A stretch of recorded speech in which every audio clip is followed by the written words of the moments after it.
Assalamualaikum warahmatullahi wabarakatuh. Kisah pendeta Yahudi dan Ali bin Abi Thalib ini termaktub dalam kitab Fadhoil al-Khomsah min Asy-Syiha As-Sittah. Dikala Sayyidina Umar bin Khattab memangku jabatan sebagai Amirul Mukminin, pernah datang kepadanya 3 orang pendeta Yahudi. Khalifah Umar, Anda adalah pemegang kekuasaan sesudah Muhammad SAW dan sahabatnya yakni Abu Bakar, ucap mereka kepada Khalifah Umar bin Khattab. Iya, apa tujuan kalian datang kepada kami? Tanya Khalifah Umar bin Khattab. Kami hendak menanyakan beberapa masalah penting kepada Anda. Jika Anda dapat memberi jawaban kepada kami, barulah kami mau mengerti bahwa Islam merupakan agama yang benar dan Muhammad SAW benar-benar seorang nabi. Sebaliknya, jika Anda tidak dapat memberi jawaban, berarti bahwa agama Islam itu batil dan Muhammad SAW bukan seorang nabi. Umar menerima tantangan tersebut, sekalipun konsekuensinya sangat fatal, yaitu agama Islam tidak akan diakui oleh kaum Yahudi sebagai agama yang benar jika beberapa pertanyaan yang dilayangkan tidak mampu terjawab. Silakan bertanya tentang apa saja yang kalian inginkan, sahut Khalifah Umar. Pendeta-pendeta itu pun memulai pertanyaan-pertanyaannya. 1. Jelaskan kepada kami tentang induk kunci ataupun gembok yang mengunci langit. Apakah itu? 2. Terangkan kepada kami tentang adanya sebuah kuburan yang berjalan bersama penghuninya. Apakah itu? 3. Tunjukkan kepada kami tentang suatu makhluk yang dapat memberi peringatan kepada bangsanya, tetapi ia bukan manusia dan bukan jin. Beritahu kami tentang 5 makhluk yang berada di bumi, namun tidak terlahir dari rahim seorang ibu. 5. Beritahukan kepada kami apa yang dikatakan oleh burung puyuh di saat ia sedang berkicau. Apakah yang dikatakan oleh ayam jantan ketika ia sedang berkokok?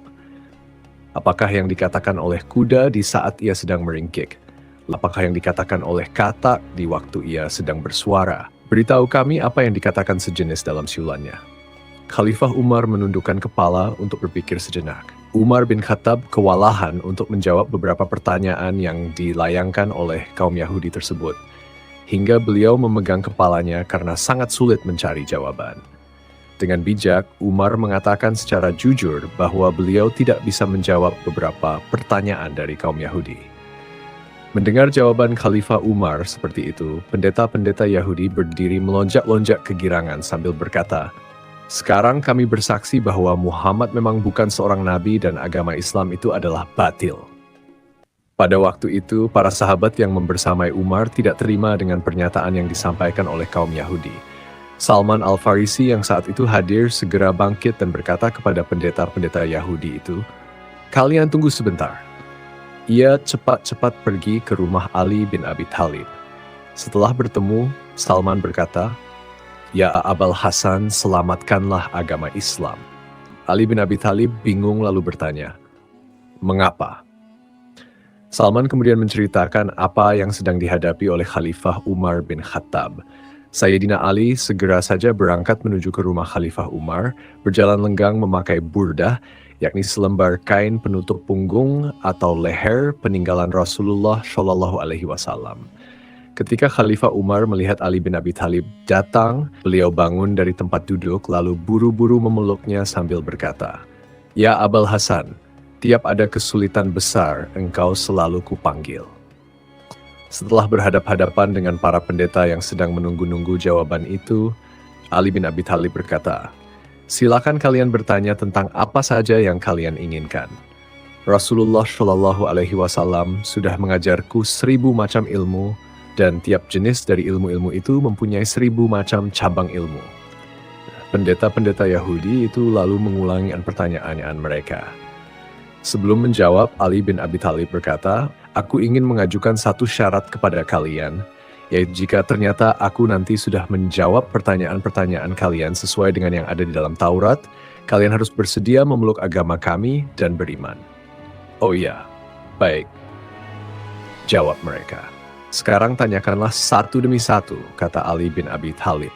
Mereka mulai bertanya, apakah induk kunci atau gembok yang mengunci pintu-pintu langit? Ali bin Abi Thalib menjawab, kunci penutup langit adalah syirik kepada Allah. Alasannya, jika seorang hamba menyekutukan Allah, maka amalnya tidak akan terangkat ke langit alias tidak diterima. Para pendeta Yahudi itu bertanya lagi, anak kunci apakah yang dapat membuka pintu-pintu langit? Ali bin Abi Thalib menjawab, anak kunci itu ialah kesaksian, yakni bersyahadat bahwa tiada Tuhan selain Allah dan Muhammad adalah Rasul Allah.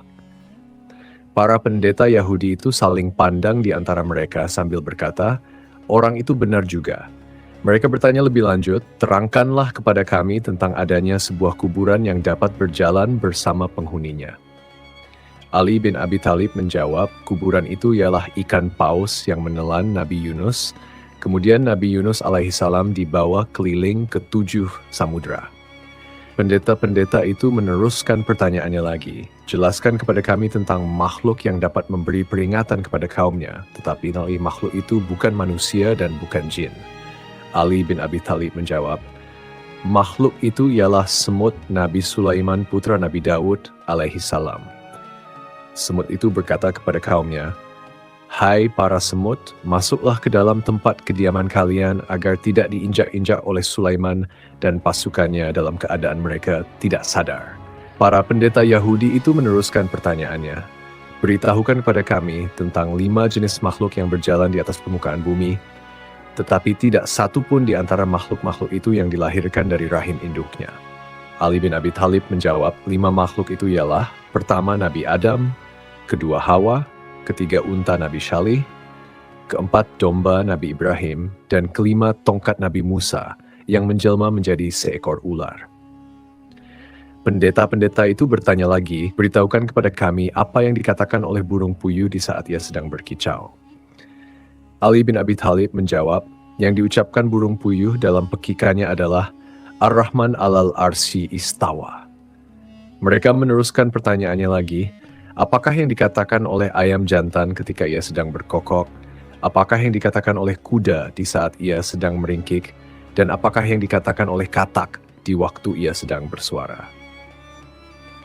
Beritahu kami pula apa yang dikatakan sejenis burung dalam siulannya. Ali bin Abi Thalib menjawab, yang dikatakan ayam jantan dalam lengkingannya ialah Udzkurullah ya ghafilin. Yang dikatakan kuda dalam ringkikannya adalah Idza masya'an mu'minuna ila al-kafirin, Allahumma unsyur ibadaka al-mu'minin ala al-kafirin. Yang diucapkan keledai dalam ringkikannya ialah La'ana Allah al-usyar wa yanhaku fi ayuni asisyayatin. Yang dikatakan kata dalam suaranya adalah Subhana Rabbi al-Ma'bud al-Musabbah fi lujaj al-bihar. Yang dikatakan sejenis burung dalam siulannya ialah Allahumma il'an mugidi Muhammad wa ali Muhammad. Kemudian 2 di antara 3 orang pendeta Yahudi itu setelah mendengar jawaban-jawaban serta penjelasan yang diberikan oleh Sayyidina Ali bin Abi Thalib mengatakan bahwa mereka bersaksi tiada Tuhan selain Allah dan Muhammad adalah Rasul Allah. Tetapi seorang pendeta lainnya bangun dan berdiri sambil berkata kepada Ali bin Abi Thalib, hai Ali, hati teman-temanku sudah dihinggapi oleh sesuatu yang sama seperti iman dan keyakinan mengenai benarnya agama Islam. Sekarang masih ada satu hal lagi yang ingin kutanyakan kepada Anda. Tanyakanlah apa saja yang kau inginkan, sahut Sayyidina Ali bin Abi Thalib. Pendeta itu berkata, coba terangkan kepadaku tentang sejumlah orang yang pada zaman dahulu sudah mati selama 309 tahun kemudian dihidupkan kembali oleh Allah. Bagaimana hikayat tentang mereka itu? Ali bin Abi Thalib menjawab, hai pendeta Yahudi, mereka itu ialah para penghuni gua. Hikayat tentang mereka itu sudah dikisahkan oleh Allah Subhanahu wa Ta'ala kepada Rasulnya. Jika engkau mau, akan kubacakan kisah mereka itu. Pendeta Yahudi itu menyahut, aku sudah banyak mendengar tentang Al-Quran kalian itu. Jika engkau memang benar-benar tahu, coba sebutkan nama-nama mereka, nama ayah-ayah mereka, nama kota mereka, nama raja mereka, nama anjing mereka, nama gunung serta gua mereka, dan semua kisah mereka dari awal sampai akhir. Ali bin Abi Thalib kemudian membetulkan duduknya, menekuk lutut ke depan. Perut selalu ditopangnya dengan burdah yang diikatkan ke pinggangnya. Beliau berkata, hai saudara Yahudi, Muhammad Rasulullah Shallallahu Alaihi Wasallam kekasihku telah menceritakan kepadaku bahwa kisah itu terjadi di negeri Romawi, di sebuah kota bernama Efesus, atau disebut juga dengan nama Tarsus. Namun nama kota itu pada zaman dahulu ialah Efesus. Baru setelah Islam datang, namanya berubah menjadi Tarsus, yakni Tarse, yang sekarang terletak di wilayah Turki. Penduduk negeri itu dahulunya mempunyai seorang raja yang baik. Setelah raja itu meninggal dunia, berita kematiannya terdengar oleh seorang raja Persia. Ia seorang raja kafir yang amat congkak dan zalim. Karena berita tersebut, lantas diserbulah negeri tadi dengan kekuatan penuh pasukannya, hingga kota Efesus dapat dikuasai. Kota itu pun dijadikan sebagai ibu kota kerajaan, kemudian dibangunlah sebuah istana di sana. Baru sampai di situ, pendeta Yahudi yang bertanya itu berdiri sebelum Ali selesai menjelaskan. Dengan wajah yang nampak merendahkan kemampuan serta wawasan pengetahuan Ali, ia berkata, "Jika engkau benar-benar tahu, coba terangkan kepadaku bentuk istana itu, bagaimana serambi dan ruangan-ruangannya, hai Ali bin Abi Thalib." Sayyidina Ali pun menerangkan, "Hai saudara Yahudi, raja itu membangun istana yang sangat megah, terbuat dari batu pualam. Panjangnya 1 farsah 8 km dan lebarnya pun 1 farsah. Pilar-pilarnya berjumlah 1000 buah, semuanya terbuat dari emas. Lampu-lampu penerangan berjumlah 1000 buah dan semuanya terbuat dari emas. Lampu-lampu itu bergelantungan pada rantai-rantai yang terbuat dari perak. Tiap malamnya api dinyalakan dengan sejenis minyak yang harum baunya. Di sebelah timur serambi dibuat lubang-lubang cahaya sebanyak 100 buah. Demikian pula di sebelah baratnya, sehingga matahari sejak terbit hingga terbenam selalu dapat menerangi serambi." Raja itu pun membuat sebuah singgasana dari emas, panjangnya 80 hasta dan lebarnya 40 hasta. Di sebelah kanannya tersedia 80 buah kursi, semuanya terbuat dari emas. Disitulah para hulu balang kerajaan duduk. Di sebelah kirinya juga disediakan 80 buah kursi yang terbuat dari emas untuk tempat duduk para menteri dan para pejabat tinggi lainnya. Raja duduk di atas singgasana dengan mengenakan mahkota indah di atas kepalanya. Sampai di situ, pendeta yang bersangkutan berdiri lagi sambil berkata, "Jika engkau benar-benar tahu, coba terangkan kepadaku dari apakah mahkota itu dibuat." Dengan tetap tenang, Ali bin Abi Thalib menjelaskan, "Wahai saudara Yahudi, mahkota raja itu terbuat dari kepingan-kepingan emas berkaki 9 buah. Dan tiap kakinya bertaburan mutiara yang memantulkan cahaya kesana bintang-bintang menerangi kegelapan malam. Raja itu juga mempunyai 50 orang pelayan terdiri dari anak-anak para hulu balang. Semuanya memakai selempang dan baju sutra berwarna merah. Celana mereka juga terbuat dari sutra berwarna hijau dan semuanya dihias dengan gelang-gelang kaki yang sangat indah. Masing-masing diberi tongkat terbuat dari emas dan mereka harus berdiri di belakang raja. Selain mereka, raja juga mengangkat 6 orang yang terdiri dari anak-anak para cendekiawan untuk dijadikan menteri-menterinya atau pembantu-pembantunya. Raja itu, dalam mengambil suatu keputusan apapun, selalu berunding lebih dulu dengan mereka. Sehingga 6 orang pembantu itu harus berada di kanan kiri raja. 3 orang berdiri di sebelah kanan dan 3 orang lainnya berdiri di sebelah kiri. Pendeta yang bertanya itu berdiri lagi lalu berkata, "Wahai Ali, jika yang kau katakan itu benar, coba sebutkan nama 6 orang yang menjadi pembantu-pembantu raja itu." Menanggapi hal itu, Sayyidina Ali menjawab, "Kekasihku Muhammad Rasulullah Shallallahu Alaihi Wasallam menceritakan kepadaku bahwa 3 orang yang berdiri di sebelah kanan raja masing-masing adalah Tamlikha, Muksalmina, dan Nainuwis. Sedangkan yang sebelah kiri adalah Martunis, Zunawis, dan Sariulis. Raja selalu berunding dengan mereka mengenai segala macam urusan. Setiap hari ketika raja duduk di serambi istana, selalu dikerumuni oleh semua hulu balang dan para punggawanya. Masuklah 3 orang pelayan menghadap raja. Seorang di antaranya membawa piala emas penuh berisi wewangian murni. Seorang lagi membawa piala perak penuh berisi air sari bunga, sedangkan yang seorang lagi membawa seekor burung. Orang yang membawa burung ini kemudian mengeluarkan suara sebagai isyarat. Lantas burung tersebut terbang di atas piala yang berisi air sari bunga. Burung itu pun berkecimpung di dalamnya, lalu mengibas-ngibaskan sayap serta bulunya sampai sari bunga itu habis dipercikkan ke semua tempat di sekitarnya. Kemudian si pembawa burung tadi mengeluarkan suara isyarat yang berbeda lagi. Burung itu pun terbang dan hinggap di atas mahkota raja sambil membentangkan kedua sayap yang harum semerbak di atas kepala raja. Demikianlah raja itu berada di atas singgasana kekuasaan selama 30 tahun. Selama itu ia tidak pernah diserang penyakit apapun, tidak pernah merasa pusing kepala, sakit perut, demam, berliur, berludah, ataupun beringus. Setelah sang raja merasa dirinya sedemikian kuat dan sehat, ia mulai congkak, durhaka, dan zalim. Ia mengaku-ngaku diri sebagai Tuhan dan tidak mau lagi mengakui adanya Allah Subhanahu wa Ta'ala. Raja itu kemudian memanggil orang-orang termuka. Barang siapa taat dan patuh kepadanya, diberi pakaian dan berbagai macam hadiah lainnya. Tetapi barang siapa yang tidak mau taat atau tidak bersedia mengikuti kemauannya, ia akan segera dibunuh. Oleh sebab itu, semua orang terpaksa mengiyakan kemauannya. Dalam masa yang cukup lama, semua orang patuh kepada raja itu sampai ia disembah dan dipuja.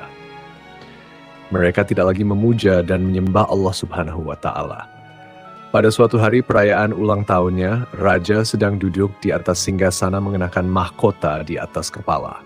Tiba-tiba masuklah seorang hulu balang memberitahu bahwa ada bala tentara asing masuk menyerbu ke dalam wilayah kerajaannya dengan maksud hendak melancarkan peperangan. Saking sedih dan bingungnya, raja itu sampai tanpa disadari menjatuhkan mahkota dari kepalanya ke tanah. Kemudian ia sendiri jatuh terpelanting dari atas singgasana. Salah seorang pembantu yang berdiri di sebelah kanan, yakni seorang cerdas yang bernama Tamlikha, memperhatikan keadaan sang raja sambil merenung. Ia berpikir, lalu berkata dalam hati, kalau itu benar-benar Tuhan seperti pengakuannya, tentu dia tidak akan sedih, tidak tidur, dan tidak buang air kecil ataupun besar. Itu semua bukanlah sifat-sifat Tuhan. Keenam orang pembantu raja itu setiap hari selalu mengadakan pertemuan di tempat salah seorang dari mereka secara bergiliran. Pada suatu hari tibalah giliran Tamlikha menerima kunjungan 5 orang temannya. Mereka berkumpul di rumah Tamlikha untuk makan dan minum, tetapi Tamlikha sendiri tidak ikut makan dan minum. Teman-temannya bertanya, "Hai Tamlikha, mengapa engkau tidak mau makan dan minum?" "Teman-teman," jawab Tamlikha, "hatiku sedang dirisaukan oleh sesuatu yang membuatku tidak enak untuk makan dan minum, juga tak nyenyak tidur." "Apakah yang merisaukan hatimu, wahai Tamlikha?" "Sudah lama aku memikirkan soal langit," jelas Tamlikha. "Kemudian aku bertanya pada diriku sendiri, siapakah yang mengangkatnya ke atas sebagai atap yang senantiasa aman dan terpelihara, tanpa gantungan dari atas dan tanpa tiang yang menyanggahnya dari bawah? Siapakah yang menjalankan matahari dan bulan di langit? Siapakah yang menghias langit dengan bertabur bintang-bintang?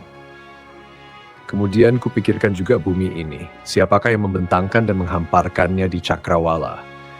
Siapakah yang menahannya dengan gunung-gunung raksasa agar tidak goyah, tidak guncang, dan tidak miring? Ku juga merenungi diriku sendiri. Siapakah yang mengeluarkan aku sebagai bayi dari perut ibuku? Siapakah yang memelihara hidupku dan memberi makan kepadaku? Semuanya itu pasti ada yang membuat. Teman-teman Tamlikha pun tampak gelisah mendengar ucapannya. Mereka merasa Tamlikha telah menemukan kebenaran, lalu mereka pun berkata, "Hai Tamlikha, dalam hati kami sejak lama sebenarnya telah merasakan seperti yang kau rasakan di dalam hatimu. Oleh karena itu, tunjukkan jalan keluar bagi kita semua."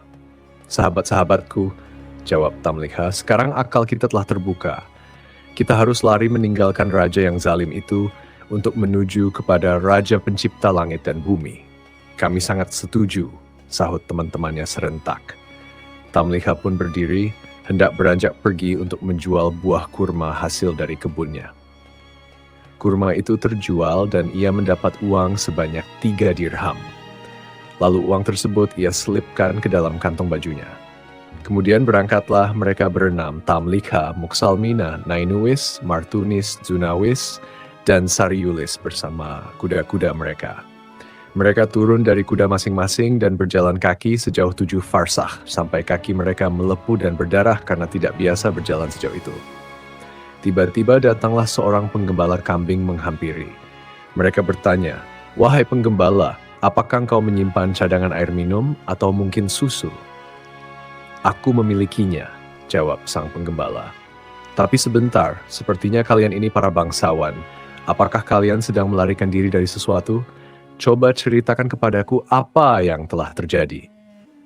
"Kami sudah memeluk suatu agama, sehingga kami tidak boleh berdusta. Apakah engkau berjanji kami akan selamat jika kami mengatakan yang sebenarnya?" "Ya," jawab penggembala itu.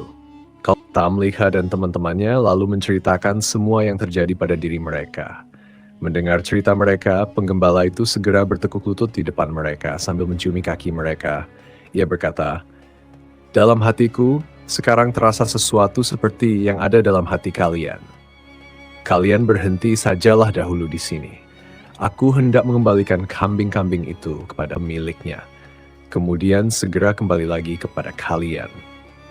Tamliha bersama teman-temannya pun berhenti. Tak lama kemudian, penggembala itu datang lagi berjalan diikuti anjing miliknya. Kala sedang asik-asiknya Ali bin Abi Thalib bercerita, si Rabi Yahudi itu terhenyak berdiri lagi sambil berkata, "Sebentar Ali, jika engkau benar-benar tahu, coba sebutkan nama penggembala itu, serta berwarna apakah anjing itu dan siapa namanya." "Saudara Yahudi," kata Ali bin Abi Thalib meyakinkan, "Rasulullah menceritakan kepadaku nama penggembala itu adalah Falyastat Yunis. Anjing itu berwarna kehitam-hitaman dan bernama Kithmir atau Himran." Ketika 6 orang pelarian itu melihat seekor anjing, masing-masing saling berkata kepada temannya, "Oh, kita khawatir kalau anjing itu nantinya akan membongkar rahasia kita." Mereka meminta kepada penggembala supaya anjing itu dihalau saja dengan batu. Namun anjing itu melihat kepada Tamliha dan teman-temannya, lalu duduk di atas 2 kaki belakang, menggeliat dan mengucapkan kata-kata dengan lancar dan jelas sekali. "Hai orang-orang, mengapa kalian hendak mengusirku? Padahal aku ini bersaksi bahwa tiada Tuhan selain Allah, tak ada sekutu baginya. Biarlah aku menjaga kalian dari musuh, dan dengan berbuat demikian aku mendekatkan diriku kepada Allah Subhanahu wa Ta'ala." Anjing itu akhirnya dibiarkan saja. Mereka lalu pergi, dan penggembala tadi mengajak mereka naik ke sebuah bukit, lalu bersama-sama mendekati sebuah gua. Pendeta Yahudi yang menanyakan kisah itu bangun lagi dari tempat duduknya sambil berkata, "Apakah nama gunung itu dan apakah nama gua itu?"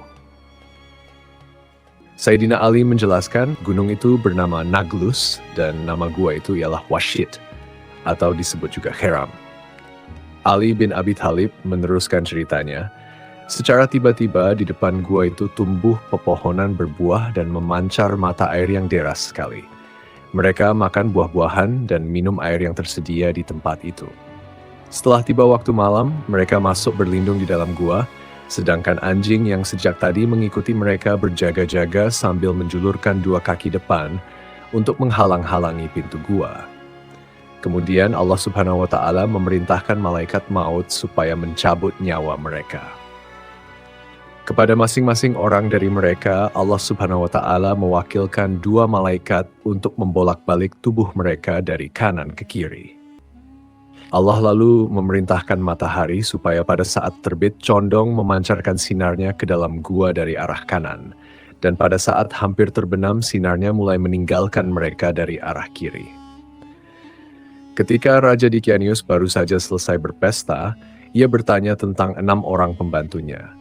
Ia mendapat jawaban bahwa mereka itu melarikan diri. Raja Dicanius sangat gusar.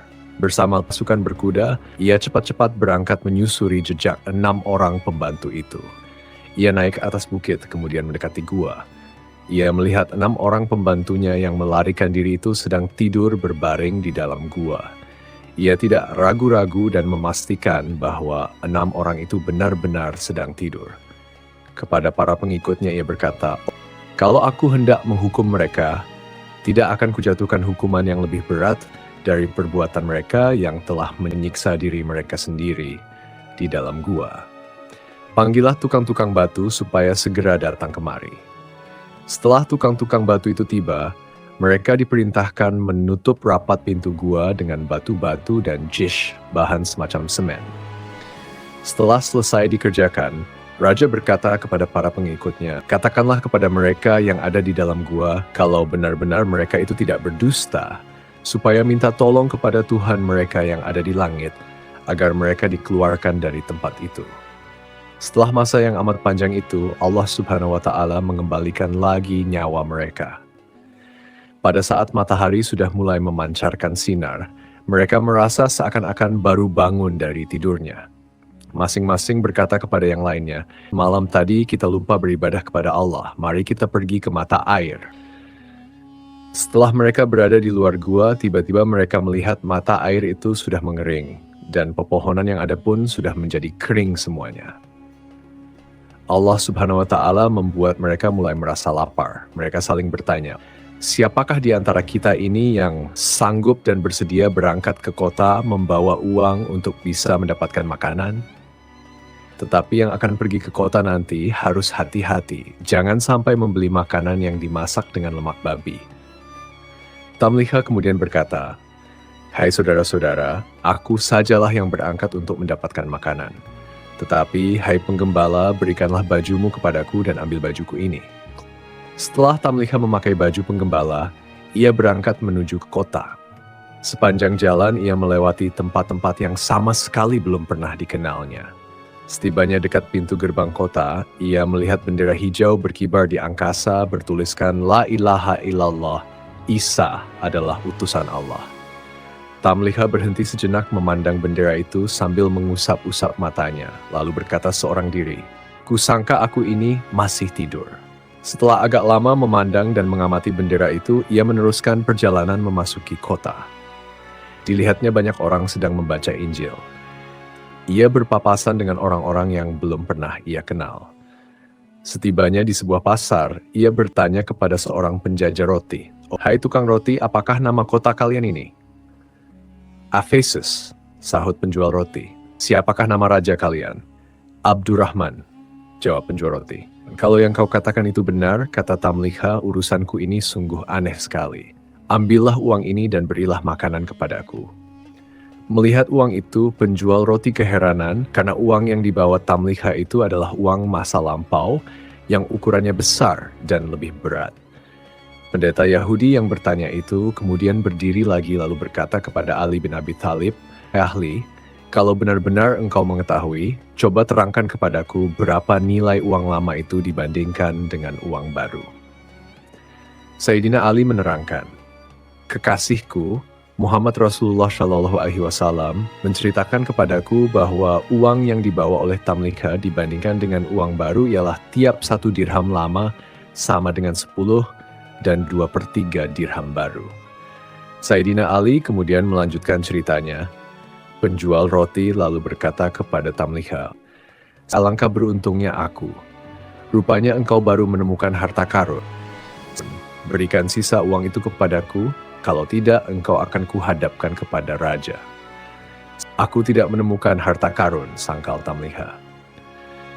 "Uang ini kudapat 3 hari yang lalu dari hasil penjualan buah kurma seharga 3 dirham. Aku kemudian meninggalkan kota karena orang-orang semuanya menyembah Dikyanius." Penjual roti itu marah lalu berkata, "Apakah setelah engkau menemukan harta karun masih juga tidak rela menyerahkan sisa uangmu itu kepadaku? Lagi pula engkau telah menyebut seorang raja durhaka yang mengaku diri sebagai Tuhan, padahal raja itu sudah mati lebih dari 300 tahun yang silam. Apakah dengan begitu engkau hendak memperolok-olok aku?" Tamliha lalu ditangkap, kemudian dibawa pergi menghadap raja. Raja yang baru ini adalah seorang raja yang dapat berpikir dan bersikap adil. Raja bertanya kepada orang-orang yang membawa Tamliha, "Bagaimana cerita orang ini? Dia menemukan harta karun." Jawab orang-orang yang membawanya kepada Tamliha. Raja berkata, "Kau tak perlu takut. Nabi Isa alaihissalam memerintahkan supaya kami hanya memungut 1/5 saja dari harta karun itu. Serahkanlah yang 1/5 itu kepadaku dan selanjutnya engkau akan selamat." Tamliha menjawab, "Baginda, aku sama sekali tidak menemukan harta karun. Aku adalah penduduk kota ini." Raja bertanya sambil keheranan, "Engkau penduduk kota ini?" "Iya, benar," sahut Tamliha. "Adakah orang yang kau kenal?" tanya sang raja. "Iya, ada," jawab Tamliha. Coba sebutkan siapa namanya, perintah sang raja. Tamliha menyebut nama-nama kurang lebih 1.000 orang, tetapi tak ada satu nama pun yang dikenal oleh raja atau oleh orang lain yang hadir mendengarkan. Mereka berkata, semua itu bukan nama orang-orang yang hidup di zaman kita sekarang. Tetapi apakah engkau mempunyai rumah di kota ini? Iya, tuanku, jawab Tamliha. Utuslah seorang menyertai aku, lanjutnya. Raja kemudian memerintahkan beberapa orang menyertai Tamliha pergi. Oleh Tamliha, mereka diajak menuju ke sebuah rumah yang paling tinggi di kota itu.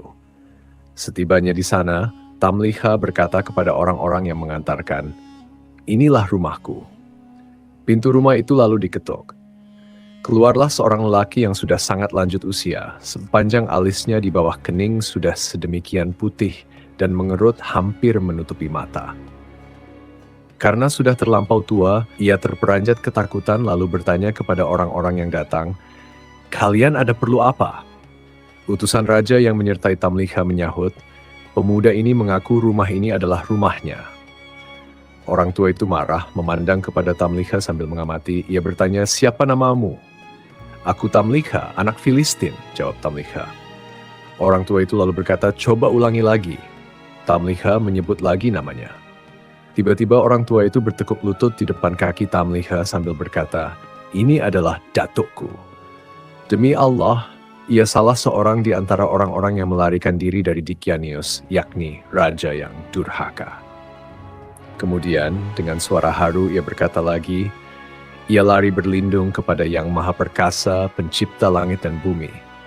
Nabi kita Isa alaihissalam dahulu telah memberitahukan kisah mereka kepada kita dan mengatakan bahwa mereka itu akan hidup kembali. Peristiwa yang terjadi di rumah orang tua itu kemudian dilaporkan kepada raja. Dengan menunggang kuda, raja segera datang menuju ke tempat Tamliha yang sedang berada di rumah orang tua tadi. Setelah melihat Tamliha, raja segera turun dari kuda. Oleh raja, Tamliha diangkat ke atas pundak, sedangkan orang banyak beramai-ramai menciumi tangan dan kaki Tamliha sambil bertanya-tanya, "Tamliha, bagaimana keadaan teman-temanmu?" Kepada mereka, Tamliha memberitahu bahwa semua temannya masih berada di dalam gua. Pada masa itu, kota Efesus diurus oleh 2 orang bangsawan istana, seorang beragama Islam dan seorang lainnya beragama Nasrani. 2 orang bangsawan itu bersama pengikutnya masing-masing pergi membawa Tamliha menuju ke gua. Demikian Sayyidina Ali melanjutkan ceritanya. Teman-teman Tamliha semuanya masih berada di dalam gua. Setibanya dekat gua, Tamliha berkata kepada 2 orang bangsawan dan para pengikut mereka, "Aku khawatir kalau sampai teman-temanku mendengar suara tapak kuda atau gemerincingnya senjata, mereka pasti menduga bahwa Dicanius datang dan mereka bakal mati semua. Oleh karena itu, kalian berhenti saja di sini. Biarlah aku sendiri yang akan menemui dan memberitahu mereka." Semua berhenti menunggu dan Tamliha masuk seorang diri ke dalam gua. Melihat Tamliha datang, teman-temannya berdiri kegirangan dan memeluk Tamliha kuat-kuat. Mereka berkata, "Puji dan syukur bagi Allah yang telah menyelamatkan dirimu dari Dicanius." Tamliha menukas, "Ada urusan apa dengan Dicanius? Tahukah kalian sudah berapa lamakah kalian tinggal di sini?" "Kami tinggal sehari atau beberapa hari saja," jawab mereka. "Tidak," sangkal Tamliha, "kalian sudah tinggal di sini selama 309 tahun. Dicanius sudah lama meninggal dunia. Generasi demi generasi sudah berganti, dan penduduk kota itu sudah beriman kepada Allah yang Maha Agung. Mereka sekarang datang untuk bertemu dengan kalian." "Silakan, hai teman-teman," ujar Tamliha. "Apakah engkau hendak menjadikan kami ini orang-orang yang menggemparkan seluruh jagat?" "Lantas, apa yang kalian inginkan?" Tamliha balik bertanya. "Angkatlah tanganmu ke atas, dan kami pun akan berbuat seperti itu juga," jawab mereka. Mereka bertujuh semuanya mengangkat tangan ke atas kemudian berdoa, "Ya Allah, dengan kebenaran yang telah Engkau perlihatkan kepada kami tentang keanehan-keanehan yang kami alami sekarang ini, kembalikanlah nyawa kami tanpa sepengetahuan orang lain." Allah Subhanahu wa Ta'ala mengabulkan permohonan mereka, lalu memerintahkan malaikat maut mencabut kembali nyawa mereka. Kemudian Allah Subhanahu wa Ta'ala menutup pintu gua tanpa bekas. Dua orang bangsawan yang menunggu-nunggu segera maju mendekati gua, berputar-putar selama 7 hari untuk mencari-cari pintunya, tetapi tetap tak dapat ditemukan lubang atau jalan masuk lainnya ke dalam gua. Perasaan itu membuat dua orang bangsawan tadi menjadi yakin tentang betapa hebatnya kekuasaan Allah Subhanahu wa Ta'ala. Dua orang bangsawan itu memandang semua peristiwa yang dialami oleh para penghuni gua sebagai peringatan yang diperlihatkan oleh Allah kepada mereka. Bangsawan yang beragama Islam lalu berkata, mereka wafat dalam keadaan memeluk agamaku. Akan kujadikan sebuah tempat ibadah di pintu gua itu. Sedangkan bangsawan yang beragama Nasrani berkata pula, mereka wafat dalam keadaan memeluk agamaku. Akan kujadikan sebuah biara di pintu gua itu. Dua orang bangsawan itu bertengkar, dan setelah melalui pertikaian senjata, akhirnya bangsawan Nasrani terkalahkan oleh bangsawan yang beragama Islam. Dengan terjadinya peristiwa tersebut, maka Allah Subhanahu wa Ta'ala berfirman yang artinya, dan demikian pula kami perlihatkan manusia kepada mereka, agar mereka tahu bahwa janji Allah itu benar, dan bahwa kedatangan hari kiamat tidak ada keraguan padanya. Ketika mereka berselisih tentang urusan mereka berkata, dirikanlah sebuah bangunan di atas gua mereka. Tuhan mereka lebih mengetahui tentang mereka. Orang-orang yang berkuasa atas urusan mereka berkata, kami pasti akan menjadikan sebuah rumah ibadah di atasnya. Sampai di situ, Sayyidina Ali bin Abi Thalib berhenti menceritakan kisah para penghuni gua. Kemudian beliau berkata kepada pendeta Yahudi yang menanyakan kisah itu, itulah, wahai Yahudi, apa yang terjadi dalam kisah mereka. Demi Allah, sekarang aku hendak bertanya kepadamu, apakah semua yang kau ceritakan itu sesuai dengan apa yang tercantum dalam Taurat kalian? Si Yahudi itu menjawab, iya Al-Hasan, engkau tidak menambah dan tidak mengurangi walau satu huruf pun. Sekarang engkau jangan menyebut diriku sebagai orang Yahudi, sebab aku telah bersaksi bahwa tiada Tuhan selain Allah dan Muhammad adalah hamba Allah serta Rasul-Nya. Aku pun bersaksi juga bahwa engkau orang yang paling berilmu di kalangan umat ini.